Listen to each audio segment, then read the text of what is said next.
Oi, pessoal, tudo bem?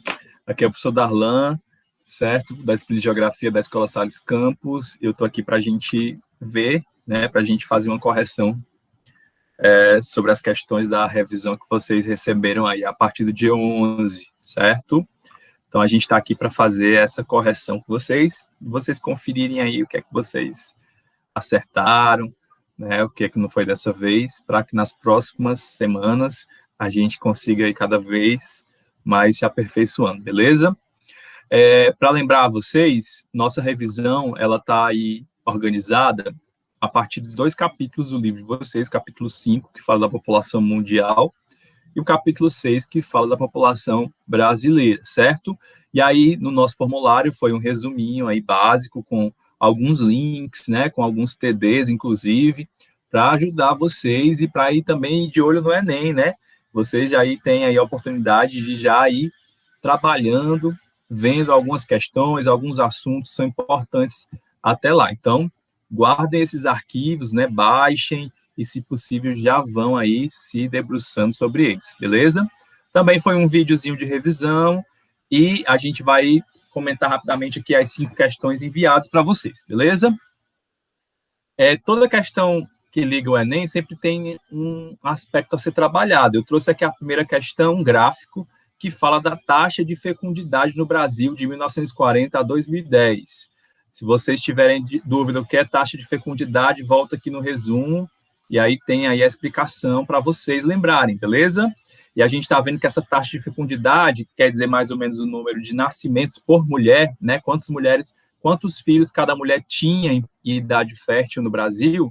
A gente vê que caiu de 1940 para 6 filhos por mulher, era a média que a gente tinha nesse período, para uma média de quase 2 filhos, né? Não chega nem a ser 2 em 2010. Né? Então, a gente vê aí essa queda na taxa de nascimentos, de fecundidade entre mulheres no Brasil. E aí a pergunta é o seguinte, uma questão do Enem. O processo registrado no gráfico gerou a seguinte consequência demográfica, ou seja, o que é que isso causou na população? Primeiro, decréscimo da população absoluta. O que é a população absoluta? Volta lá para ver. Letra B, diminuição da proporção de adultos. Então, essa queda da fecundidade diminuiu a quantidade de adultos no Brasil? Será que foi isso também? Letra C, redução do crescimento vegetativo, ou seja, do número de nascimentos, né? E também diminuiu aí as taxas de crescimento da população brasileira. Será? Crescimento natural, que a gente chama.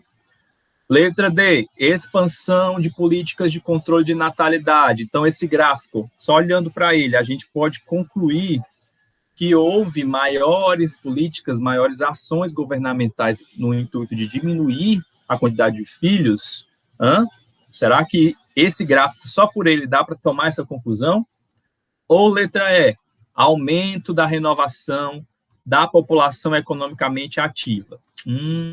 Volta lá para saber, se você não está com dúvida, o que é aí o significado de população economicamente ativa. Mas, pessoal, considerando todo esse gráfico, a única informação que a gente pode concluir, a única conclusão que a gente pode chegar só olhando para ele, é a letra C, né? Automaticamente, se eu tenho menos nascimentos por mulher, menos gravidez por mulheres no Brasil, a média cai, consequentemente, a gente tem uma redução do crescimento vegetativo, que é o crescimento natural. Quantas pessoas vão nascendo no decorrer dos anos. E essa é uma conclusão que a gente pode tirar olhando só para o gráfico. Beleza? Então, a resposta é a letra C. Segunda questão. Embora o Brasil esteja colocado entre os países mais populosos do mundo, quando se relaciona a sua população total com a área do país, o número é baixo. Então, vamos só captar aqui a questão. Ele está falando que o Brasil tem uma população muito grande, é a 5ª maior do mundo, mas o Brasil também tem um grande território, né? São mais de 8 milhões de quilômetros quadrados. Então, se você distribuir igualmente a população pelo território, é como se a gente tivesse aí cerca de 17 pessoas morando a cada quilômetro quadrado, ou seja, as pessoas estariam basicamente muito afastadas umas das outras, né? Então, considerando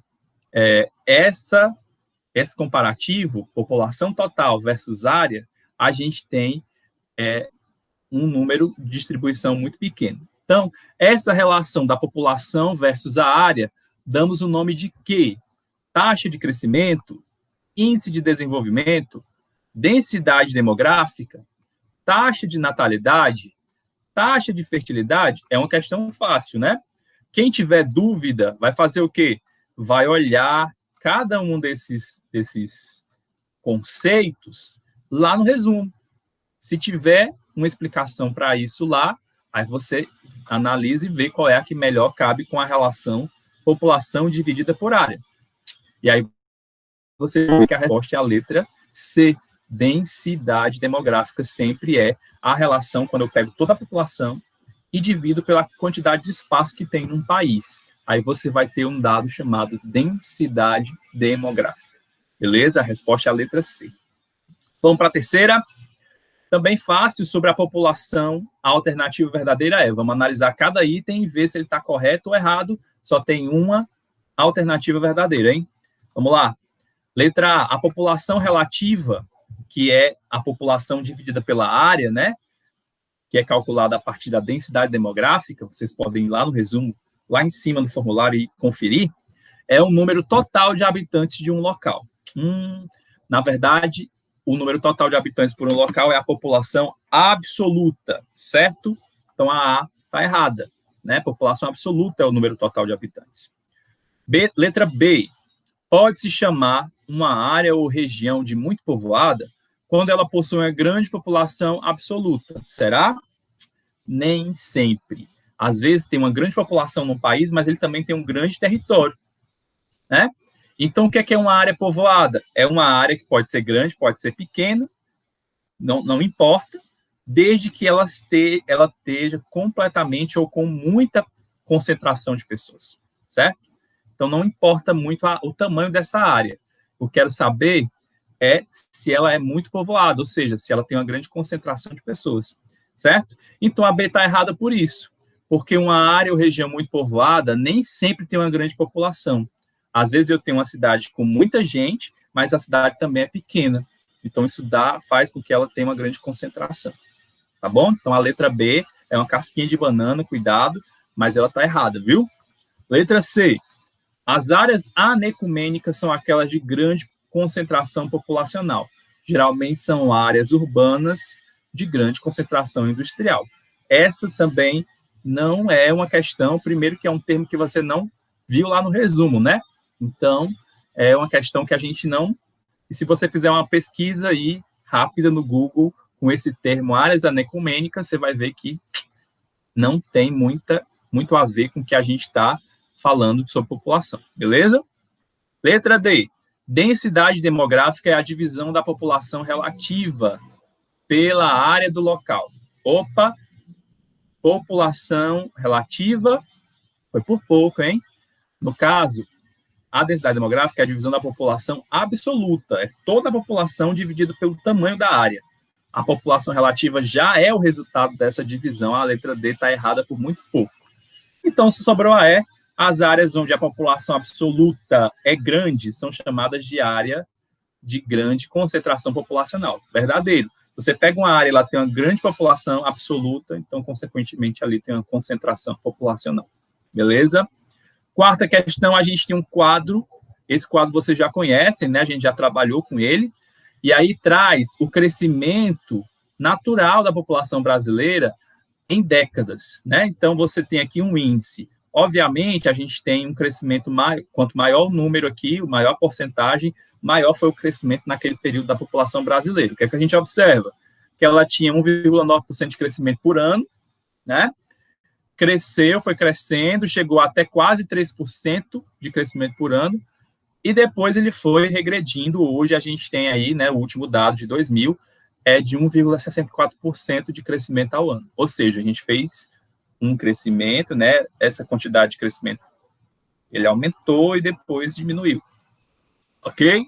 Então, a questão diz o seguinte, o quadro acima nos mostra a taxa de crescimento natural da população brasileira no século XX, século passado. Analisando os dados, podemos caracterizar o período entre A, 1920 a 1960 como de crescimento do planejamento familiar, de 1920 até 60, será que isso aí tem a ver com o planejamento familiar?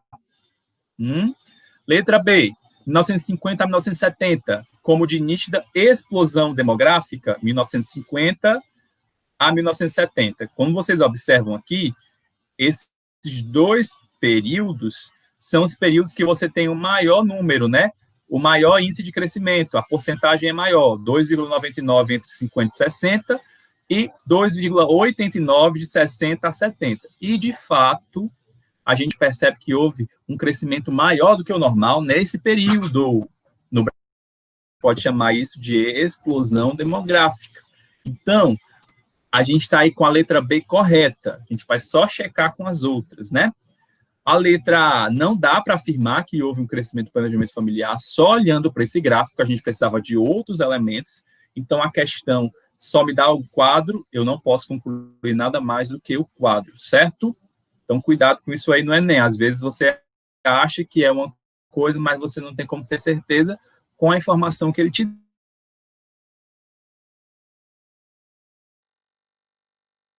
crescimento da taxa de fertilidade. É possível falar que houve um crescimento da taxa de fertilidade aqui? Eu não tenho esse dado, né? Nessa questão eu não tenho. Pode ser que eu tenha em outros dados, em outras questões, em outros lugares. Mas a questão em si não me diz isso. Então, eu não posso afirmar isso. Ok? De 70 a 90, houve um decréscimo, ou seja, diminuiu a densidade demográfica. Bem, a gente está vendo que de 70 a 90 decresceu o crescimento natural, mas dizer que a densidade demográfica é diferente, né? Eu não posso afirmar isso também só com esse quadro apenas. Letra E, de 80 a 2000, uma estabilização do crescimento demográfico. Também não tenho como ver uma estabilização, né? Pelo contrário, a gente tem um decréscimo, não é estável, ele é decrescente, então a E também está errada, certo? Então, só sobra para a gente, de fato, a letra B. Quem marcou na quarta letra B, acertou. Vamos aqui rapidamente para a quinta questão. A quinta questão, ela traz aqui um texto, né? Na verdade, são afirmações, e a gente vai avaliar o que é certo e o que é errado. Vamos logo para a primeira afirmação. O relativo equilíbrio entre os nascimentos e mortes foi rompido nos países desenvolvidos já no século passado e, posteriormente, nos países subdesenvolvidos, como resultado das transformações provocadas pelo processo de industrialização e urbanização. E aí, é verdadeiro ou falso? Verdadeiro, né? O que é o equilíbrio entre nascimento e morte? É quando você tem um número X de nascidos e o número de mortos está mais ou menos pareado, né? Mais ou menos próximo. E isso acontecia muito, né? Nos séculos anteriores. Você tinha muitos nascimentos, mas você também tinha muitas mortes, né? Em função da qualidade de vida, né? Dos remédios, o acesso a um tratamento médico. Isso, com a industrialização, a gente foi vendo mudar, né? Foi mais acessível ter medicações, ter tratamentos médicos, certo? Então, a gente tem a primeira correta, porque a gente vai ver um desequilíbrio.